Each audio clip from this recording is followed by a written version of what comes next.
Mungkin kamu udah belajar banyak nih tentang hidup minimalis, udah tau lah gaya hidup minimalis itu gambarannya seperti apa kira-kira. Tapi kamu masih ragu-ragu gitu.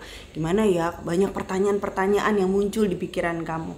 Kalau nanti gini gimana? Kalau nanti gitu gimana? Gitu kan? Gak apa-apa. Ini kita mau lihat sama-sama nih bagaimana melihat hidup minimalis itu dari perspektif yang berbeda. Yuk.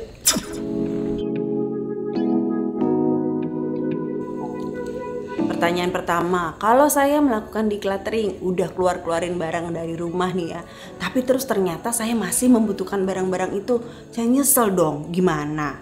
Coba ganti pertanyaannya. Kalau saya simpan barang-barang itu, udah sekian lama disimpan, tapi saya nggak butuh juga, terus gimana? Nah, beda tuh ya perspektifnya ya. Dengan menyimpan semua barang-barang yang tidak kamu gunakan, rumah kamu jadi sumpek, udah gitu lemari pakaian kamu jadi penuh, garasi kamu nggak muat, kegiatan beres-beres jadi ribet, membuang-buang waktu kamu selama ini. Waduh, jadi stres kan namanya. Oke, kalau gitu kegiatan decluttering ini sebetulnya penting. Jadi decluttering itu kan memilah-milah barang ya. Barang-barang yang kamu punya itu sebetulnya ada yang kamu pakai, ada yang tidak kamu pakai. Yang tidak kamu pakai ini kamu mesti bisa lihat. Ini sebenarnya nggak membuat hidup kamu jadi lebih baik. Jadi lebih baik itu disingkirkan, bisa dijual, bisa didonasikan untuk orang-orang yang bisa pakai barang itu, atau bisa juga dibuang kalau memang itu tidak diperlukan lagi gitu. Nah, kegiatan decluttering ini jangan lakukan dengan terburu-buru, karena kalau kita terburu-buru akhirnya kita nyesel kan, karena barang itu ternyata di kemudian hari kita masih perlu gitu. Jadi pelan-pelan aja lakukan declutteringnya supaya kamu jangan nyesal. Pertanyaan berikutnya, kalau saya melakukan decluttering nih kak, tapi terus udah gitu orang rumah nggak mau ikutan hidup minimalis, percuma dong, kan barang mereka masih banyak. Ganti deh pertanyaannya, barang mana ya yang mau saya di-declutter duluan? Barangkali orang rumah mau ikutan juga gitu kan. Memang gak gampang sih kita memotivasi orang rumah kita, orang tua kita, atau mungkin suami atau anak-anak untuk mereka ikutan hidup minimalis. Gak mudah memang, tapi kalau melihat teladan yang kita buat, lama-lama mereka juga jadinya ikutan kok gitu. Mereka akan lihat manfaatnya juga waktu mereka lihat rumah jadi rapi gitu, nyari barangnya susah gitu kan, lama-lama mereka juga oh iya ya ternyata punya barang lebih sedikit itu lebih enak ya, nggak buang-buang uang juga kalau kita beli barang terus kita nyesel gitu kan. Lama-lama mereka tahu. Jadi fokus pada diri kamu sendiri aja dulu, jangan pikirin yang lain.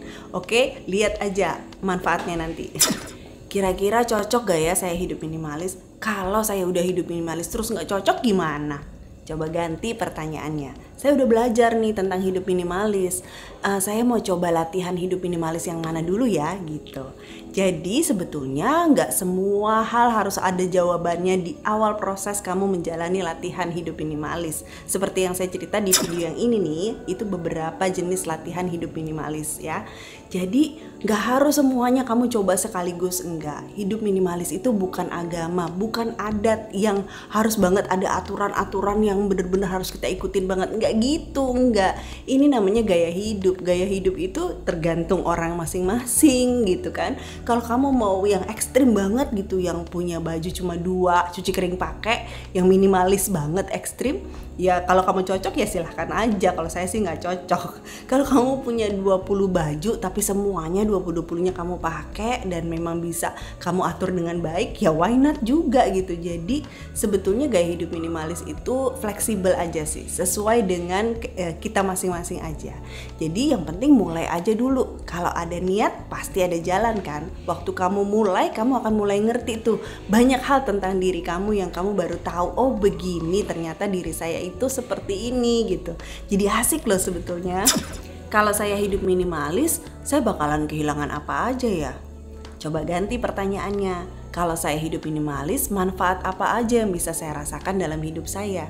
Karena ini sesuatu yang baru buat kamu, wajar aja kamu akan merasa bahwa aduh nanti saya kehilangan segala sesuatu yang selama ini saya enjoy, yang selama ini saya nikmati. Misalnya saya kan hobi shopping, kalau saya hidup minimalis saya nggak bisa shopping lagi dong. Ya nggak gitu juga, enggak gitu ya.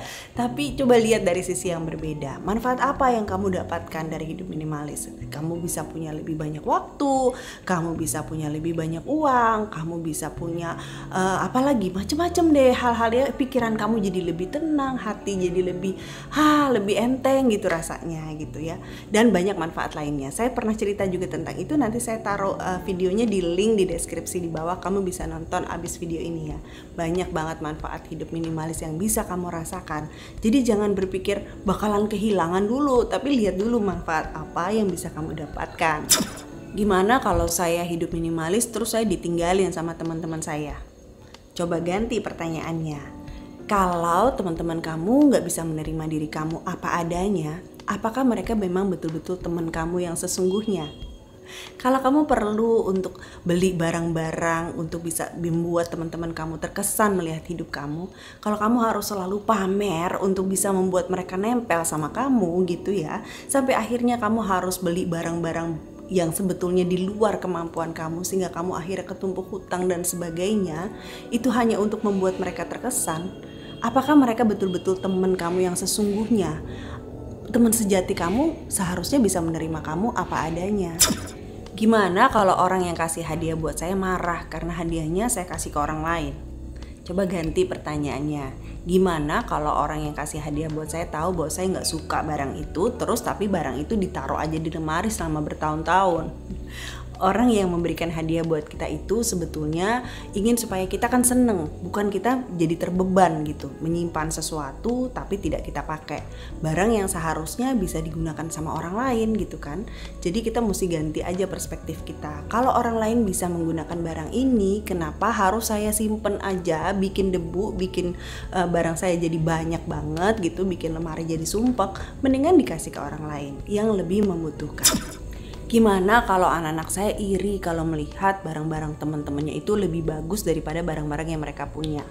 Coba ganti pertanyaannya. Pelajaran apa yang saya bisa berikan buat anak-anak saya kalau semua permintaan mereka saya turutin? Jadi waktu anak-anak saya SMP, SMA nih misalnya ya, mereka kan punya teman-temannya tuh semua udah pada punya handphone kan. Nah, handphonenya pada canggih-canggih gitu. Terus mereka bilang, "Ma, lihat deh handphonenya si A, si B. Handphonenya keren loh Ma, yang keluaran terbaru Apple itu loh Ma." "Oh iya, bagus dong." Saya cuma, bagus-bagus. Terus gitu mereka bilang, "Ma, emang belum boleh ganti nih?" Terus saya cuma tanya gini, "Emang handphonenya udah gak bisa dipakai lagi?" "Bisa." "Untuk WA bisa gak?" "Bisa." "Untuk telepon bisa?" "Bisa." "Untuk foto-foto gitu bisa gak?" "Bisa." "Oh oke. Udah hang?" "Enggak." "Memorinya masih cukup?" "Masih." "Kalau gitu perlu ganti apa enggak?" Lalu anak saya ketawa, "Iya sih, belum perlu ganti, masih oke gitu." Jadi saya mau ajarin anak saya bahwa nggak harus selalu membandingkan diri mereka dengan orang-orang lain, dengan teman-temannya. Apa yang ada itu cukup untuk mereka gitu. Jadi selama barang itu masih bisa dipakai, nggak harus dikit-dikit ganti. Ya saya sama suami happy sih dengan cara ini, dengan mengajarkan buat mereka bahwa lebih sedikit lebih baik. Ini salah satu salah satu prinsip hidup minimalis yang kita tanamkan juga buat mereka gitu, supaya mereka belajar untuk mencukupkan diri mereka dengan apa yang ada. Apakah saya akan menyesal kalau saya nggak beli barang ini sekarang? Coba ganti pertanyaannya. Apakah saya akan menyesal kalau saya beli barang ini sekarang? Keputusan yang terburu-buru justru akan membuat kita jadi lebih gampang menyesal, karena kita nggak membuat pertimbangan yang matang. Akhirnya kita nyesal karena barang yang kita beli ternyata begitu sampai di rumah ternyata nggak butuh-butuh amat, atau nggak sesuai dengan gambar kalau kita beli online, atau mungkin toko sebelah lebih murah gitu.